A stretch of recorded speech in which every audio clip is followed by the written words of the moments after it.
अथ बृहस्पतिवार के व्रत की विधि व कथा आरती सहित।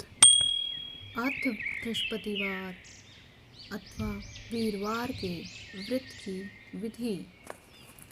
इस दिन बृहस्पतेश्वर महादेव की पूजा होती है। दिन में एक समय ही भोजन करें, पीले वस्त्र धारण करें, पीले पुष्पों को धारण करें। भोजन भी चने की दाल का होना चाहिए, नमक नहीं खाना चाहिए। पीले रंग का फूल, चने की दाल, पीले कपड़े तथा पीले चंदन से पूजा करनी चाहिए। पूजन के पश्चात कथा सुननी चाहिए। इस व्रत के करने से बृहस्पति जी अति प्रसन्न होते हैं तथा धन और विद्या का लाभ होता है। स्त्रियों के लिए यह व्रत अति आवश्यक है। इस व्रत में केले का पूजन होता है।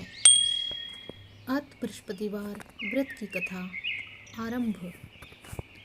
किसी गांव में एक साहूकार रहता था, जिसके घर में अन्न, वस्त्र और धन किसी की कोई कमी नहीं थी, परंतु उसकी स्त्री बहुत ही कृपण थी। किसी भिक्षार्थी को कुछ नहीं देती, सारे दिन घर के कामकाज में लगी रहती। एक समय एक साधु महात्मा बृहस्पतिवार के दिन उसके द्वार पर आए और भिक्षा की याचना की। स्त्री उस समय घर के आंगन को लीप रही थी। इस कारण साधु महाराज से कहने लगी कि महाराज, इस समय तो मैं घर लीप रही हूँ, आपको कुछ नहीं दे सकती। फिर किसी अवकाश के समय आना। साधु महाराज खाली हाथ चले गए। कुछ दिन के पश्चात फिर वही साधु महाराज आए, उसी तरह भिक्षा मांगी। साहूकारनी उस समय लड़के को खिला रही थी। कहने लगी, महाराज, मैं क्या करूं?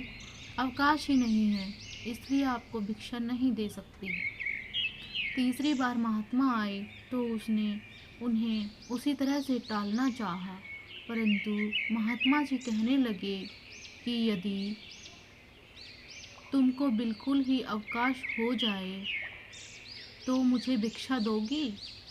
साहूकारनी कहने लगी कि हाँ महाराज, यदि ऐसा हो जाए तो आपकी बड़ी कृपा होगी। साधु महाराज जी कहने लगे कि अच्छा, मैं एक उपाय बताता हूँ। तुम बृहस्पतिवार को दिन चढ़ने पर उठो और सारे घर में झाड़ू लगाकर कूड़ा एक कोने में जमा कर दो। घर में चौका इत्यादि मत लगाओ।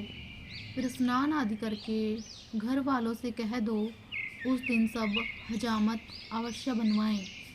रसोई बनाकर चूल्हे के पीछे रखा करो, सामने कभी न रखो। सायंकाल को अंधेरा होने के बाद दीपक जलाया करो तथा बृहस्पतिवार को पीले वस्त्र मत धारण करो न पीले रंगों की चीज़ों का भोजन करो। यदि ऐसा करोगे तो तुमको घर का कोई काम नहीं करना पड़ेगा। साहूकारनी ने ऐसा ही किया। बृहस्पतिवार को दिन चढ़े उठी, झाड़ू लगाकर कूड़े को घर में जमा कर दिया। पुरुषों ने हजामत बनवाई, भोजन बनवाकर चूल्हे के पीछे रखा। वह सब बृहस्पतिवारों को ऐसा ही करती रही। अब कुछ काल बाद उसके घर में खाने को दाना न रहा। थोड़े दिनों में महात्मा फिर आए और भिक्षा मांगी, परंतु सेठानी ने कहा, महाराज, मेरे घर में खाने को अन्न नहीं है, आपको क्या दे सकती हूँ? तब महात्मा ने कहा कि जब तुम्हारे घर में सब कुछ था तब भी तुम कुछ नहीं देती थी, अब पूरा अवकाश है तब भी तुम कुछ नहीं दे रही हो। तुम क्या चाहती हो वह कहो। तब सेठानी ने हाथ जोड़कर प्रार्थना की, महाराज, अब कोई ऐसा उपाय बताओ कि मेरे पहले जैसा धन धान्य हो जाए। अब मैं प्रतिज्ञा करती हूँ कि अश्वमेव जैसा जैसा आप कहेंगे वैसा ही करूँगी।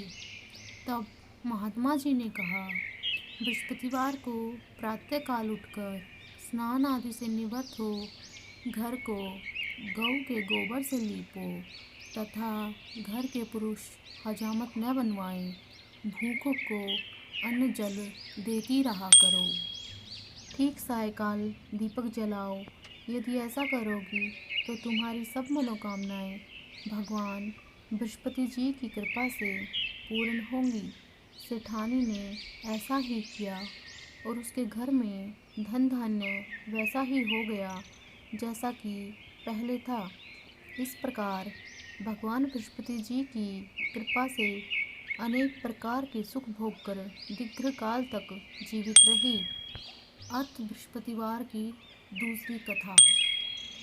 एक दिन इंद्र बड़े अहंकार से अपने सिंहासन पर बैठे थे और बहुत से देवता, ऋषि, गंधर्व, किन्नर आदि सभा में उपस्थित थे। जिस समय बृहस्पति जी वहाँ पर आए तो सब उनके सम्मान में खड़े हो गए, परंतु इंद्र गर्व के मारे खड़ा न हुआ, यद्यपि वह सदैव उनका आदर किया करता था। बृहस्पति जी अपना अनादर समझते हुए वहाँ से उठकर चले गए। तब इंद्र को बड़ा शौक हुआ कि देखो, मैंने गुरुजी का अनादर कर दिया, मुझसे बड़ी भारी भूल हो गई। गुरुजी के आशीर्वाद से ही मुझको यह वैभव मिला है। उनके क्रोध से यह सब नष्ट हो जाएगा, इसलिए उनके पास जाकर उनसे क्षमा मांगनी चाहिए, जिससे उनका क्रोध शांत हो जाए और मेरा कल्याण होवे। ऐसा विचार कर इंद्र उनके स्थान पर गए।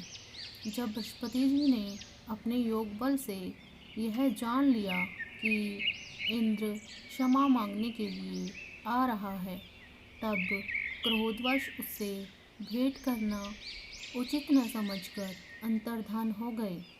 जब इंद्र ने बृहस्पति जी को घर पर न देखा, तब निराश होकर लौट आए।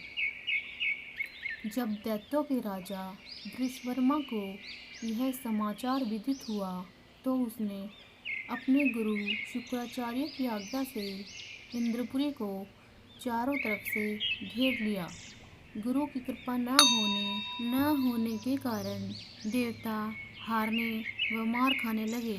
तब उन्होंने ब्रह्मा जी को विनयपूर्वक सब वृत्तांत सुनाया और कहा कि महाराज, दैत्यों से किसी प्रकार बचाइए।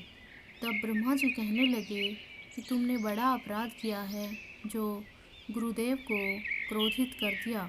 अब तुम्हारा कल्याण इसी में हो सकता है कि त्वष्टा ब्राह्मण का पुत्र विश्वरूपा बड़ा तपस्वी और ज्ञानी है, उसे अपना पुरोहित बनाओ तो तुम्हारा कल्याण हो सकता है। यह वचन सुनते ही इंद्र त्वष्टा के पास गए और बड़े विनीत भाव से त्वष्टा से कहने लगे कि आप हमारे पुरोहित बनिए, जिससे हमारा कल्याण हो। तब त्वष्टा ने उत्तर दिया कि पुरोहित बनने से तपोबल घट जाता है, परंतु तुम बहुत विनती करते हो, इसलिए मेरा पुत्र विश्वरूपा पुरोहित बनकर तुम्हारी रक्षा करेगा। विश्वरूपा ने पिता की आज्ञा से पुरोहित बनकर ऐसा यत्न किया कि हरी इच्छा से इंद्र वृषवर्मा को युद्ध में जीतकर अपने इंद्रासन पर स्थित हुआ। विश्वरूपा के 3 मुख थे। एक मुख से वह सोमपल्ली लता का रस निकाल पीते थे, दूसरे मुख से वह मदिरा पीते और तीसरे मुख से अनादि यज्ञ करना चाहता हूँ। जब विश्वरूपा की आज्ञानुसार यज्ञ प्रारंभ हो गया, तब एक दैत्य ने विश्वरूपा से कहा कि तुम्हारी माता दैत्य की कन्या है, इस कारण हमारा कल्याण के निमित्त एक आहुति दैत्यों के नाम पर भी दे दिया करो तो अति उत्तम बात है। विश्वरूपा उस दैत्य का कहा मानकर आहुति देते समय दैत्य नाम भी धीरे से लेने लगा। इसी कारण यज्ञ करने से देवताओं का तेज नहीं बढ़ा। इंद्र ने यह वृत्तांत जानते ही क्रोधित होकर विश्वरूपा के तीनों सिर काट डाले। मद्यपान करने से भंवरा, सोमपल्ली पीने से कबूतर और अन्न खाने से मुख से तीतर बन गया। विश्वरूपा के मरते ही इंद्र का स्वरूप ब्रह्म हत्या के प्रभाव से बदल गया। देवताओं के 1 वर्ष पश्चाताप करने पर भी ब्रह्म हत्या का वह पाप न छूटा तो सब देवताओं के प्रार्थना करने पर ब्रह्मा जी बृहस्पति जी के सहित वहां आए। उस ब्रह्म हत्या के 4 भाग किए गए, उनमें से एक भाग पृथ्वी को दिया। इसी कारण कहीं कहीं धरती ऊंची नीची और बीज बोने के लायक नहीं होती। साथ ही ब्रह्मा जी ने यह वरदान दिया कि जहाँ पृथ्वी में गड्ढा होगा, कुछ समय पाकर स्वयं भर जाएगा। दूसरा वृक्षों को दिया, जिससे उनमें से गोंद बनकर बहता रहता है। इसी कारण गूगल के अतिरिक्त सब गोंद अशुद्ध समझे जाते हैं। वृक्षों को यह वरदान दिया कि ऊपर से सूख जाने पर जड़ फिर फूट जाती है। तीसरा भाग स्त्रियों को दिया।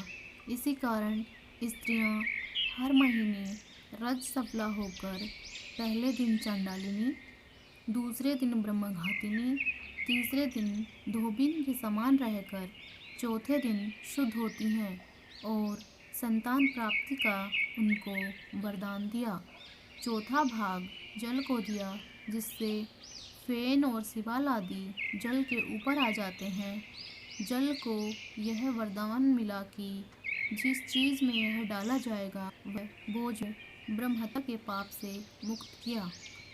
जो मनुष्य इस कथा को पढ़ता या सुनता है, उसके सब पाप बृहस्पति जी महाराज की कृपा से नष्ट होते हैं।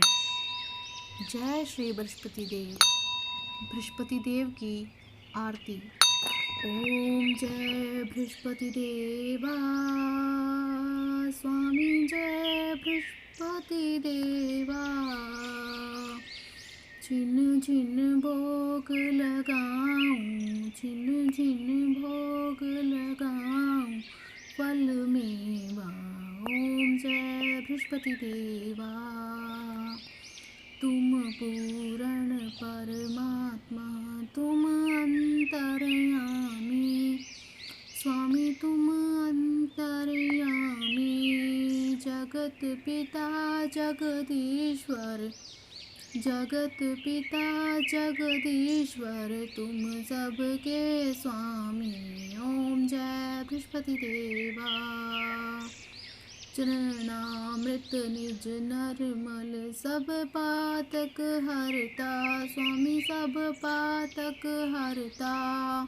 सकल मनोरथ दायक, सकल मनोरथ दायक, कृपा करो भरता। ओम जय बृहस्पति देवा।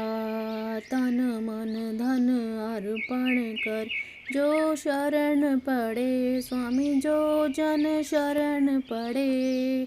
प्रभु पर कट तब हो कर, प्रभु पर कट तब हो कर, आकर द्वार खड़े। ओम जय बृहस्पति देवा।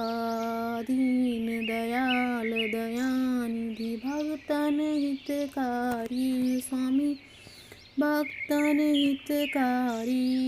पाप दोष सब हरता, पाप दोष सब हरता, भव बंधन हारी। ओम जय बृहस्पति देवा। सकल मनोरथ दायक सब संशय तारो, स्वामी सब संशय तारो। विषय विकार मिटाओ, विषय विकार मिटाओ, संतन सुखकारी। ओम जय बृहस्पति देवा, जो कोई आरती तेरी प्रेम सहित गावे, प्रेम सहित गावे, ज्येष्ठानंद बंद सो सो निश्चय पावे। ओम जय बृहस्पति देवा, ओम जय बृहस्पति देवा, स्वामी जय बृहस्पति देवा। छिन छिन भोग लगाऊं, छिन छिन भोग लगाऊं, फल मेवा। ओम जय बृहस्पति देवा। सब बोलो विष्णु भगवान की जय, बोलो बृहस्पति देव भगवान की जय। धन्यवाद दोस्तों। अगर आपको वीडियो अच्छी लगे तो चैनल को सब्सक्राइब करना ना भूलें। भक्ति ज्ञान गंगा।